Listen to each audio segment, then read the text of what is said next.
เจ้าสบายดีFC ทุกๆคนสบายดีตอนเช้ามื้อนี้สบายดีเอฟซีอยู่ลาวFC อยู่ไทย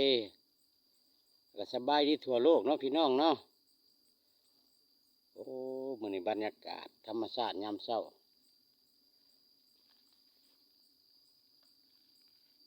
แดนหน้าพอเตื่อยตัวนี้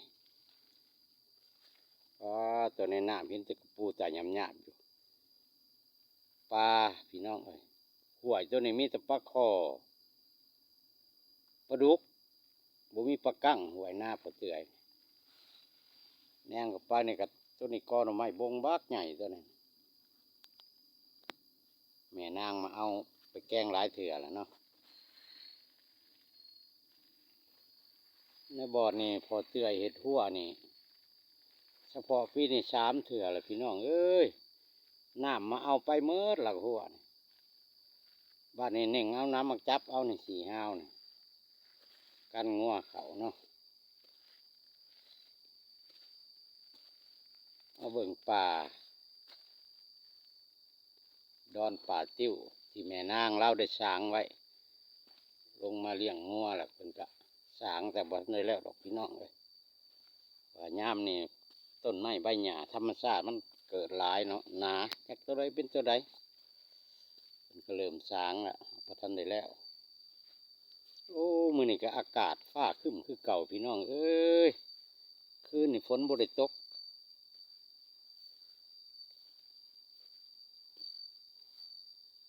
ไม่ติ้วพอเตื่อยก็หลายสมควรได้เนาะนี่บ่ทันได้สร้างมันปนกันไม่ติ้วแน่ไม่เต้าแน่ไม่จิกใหญ่ก็มีพี่น้องไอ้มันหักบ่งามกดงง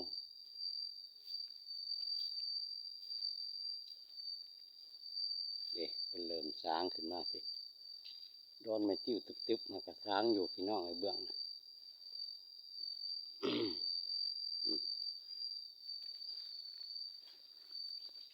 ี่ยที่พอเตื่อยเบื้องนี่ก็ยังกว้างเลยพี่น้องเอ้ย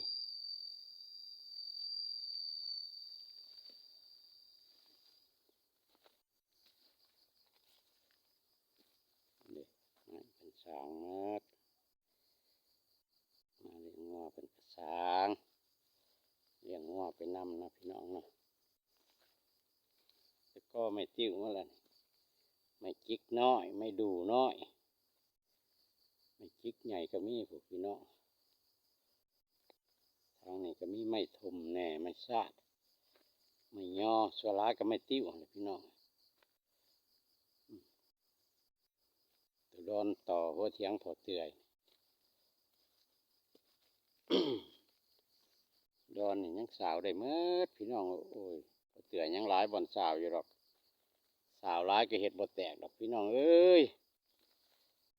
พอเตื่อยอยากเอาจักประมาณ7-80ให้แล้วก็ยาละ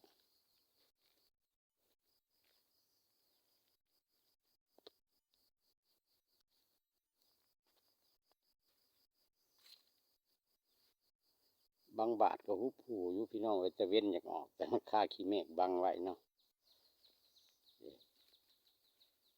นางเราเลยสร้างขึ้นมาได้หลายเติบแล้วทางนี่ดำน้ำล้างหมูสุดเขาน้ำล้างแต่งหน้าอะไรได้พี่น้องเอ้ยมางหน้ามาแล้วบางให้ก็ถ่วมคันอะไรจะถ่วมมาเลย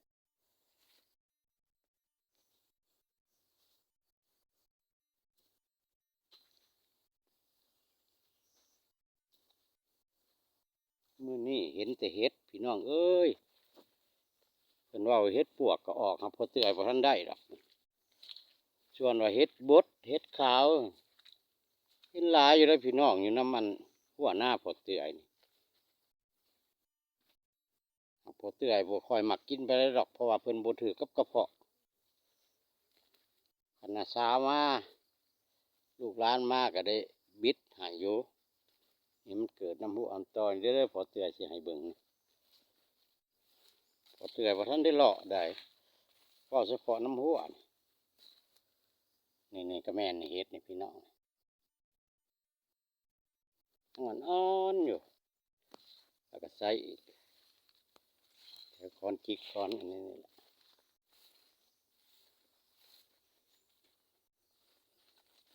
ตัวนี้แหละไม่จิกพอเตือตัดแต่ปีกายในว่าที่ผ่าเห็ดละคั่วพี่น้องยังไม่ได้ผ่านี่3 ถอนบักใหญ่บักใหญ่หลายลักเติบได้เนาะพี่น้องเราเห็ดละคั่วลักแกนนะพอมันสิทนนี่ก็แมนอีกพี่น้องนี่เห็ดนี่ในคอนนี่จุ้มหาก็ออกผู้ดีแกงผู้ดีสุบผู้ได้หมักสุบใส่กับยอดพักสไลด์หลายพักแหละปนกันเนาะพี่น้องเนาะสุบใส่เห็ดน้ำต้อน้ำนะพอเตื่อยก็บ่ได้เลาะเบิ่ง ของกินกับธรรมชาติ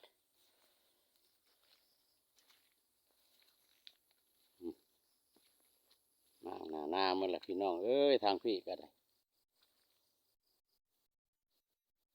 อันนี้ก็เตาถ่านแม่นางนี่นะนี่แต่ไม่จิก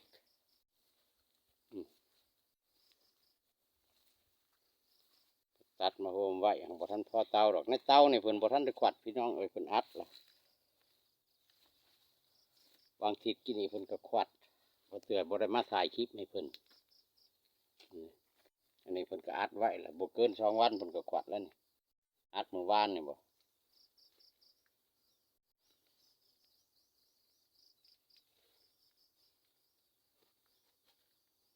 สายเปเพิ่นมานอนพักผ่อนในร่ม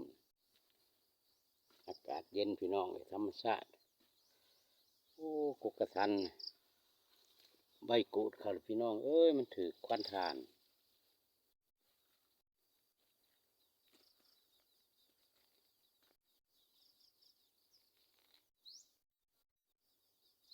เด็กฮักได้เห็นแสงแดดพี่น้องเลยพุ่งขึ้นแล้วต้นกล้วยต้นอ้อยพอเตื่อยกันฮักกระปลูกก็เริ่มแล้วเนาะ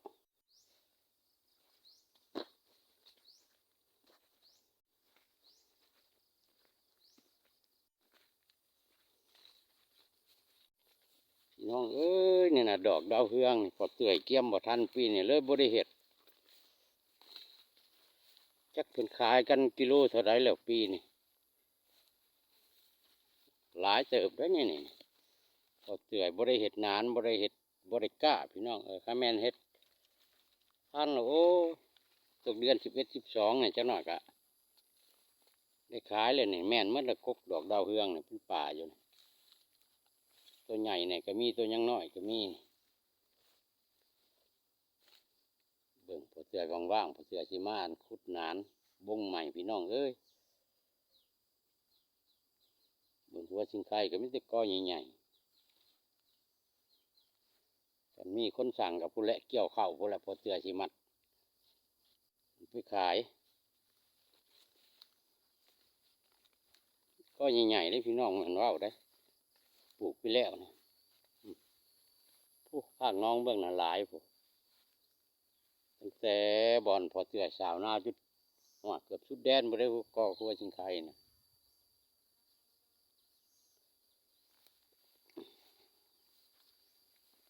ฮะมาห้องนี่ก็พอเสือก็ผักคลิปเนาะพี่น้องเนาะตัวปลาในน้ำบ่มอยู่อย่าเจ็บอย่าจนพี่น้องพ่อกันคลิปนะสบายดี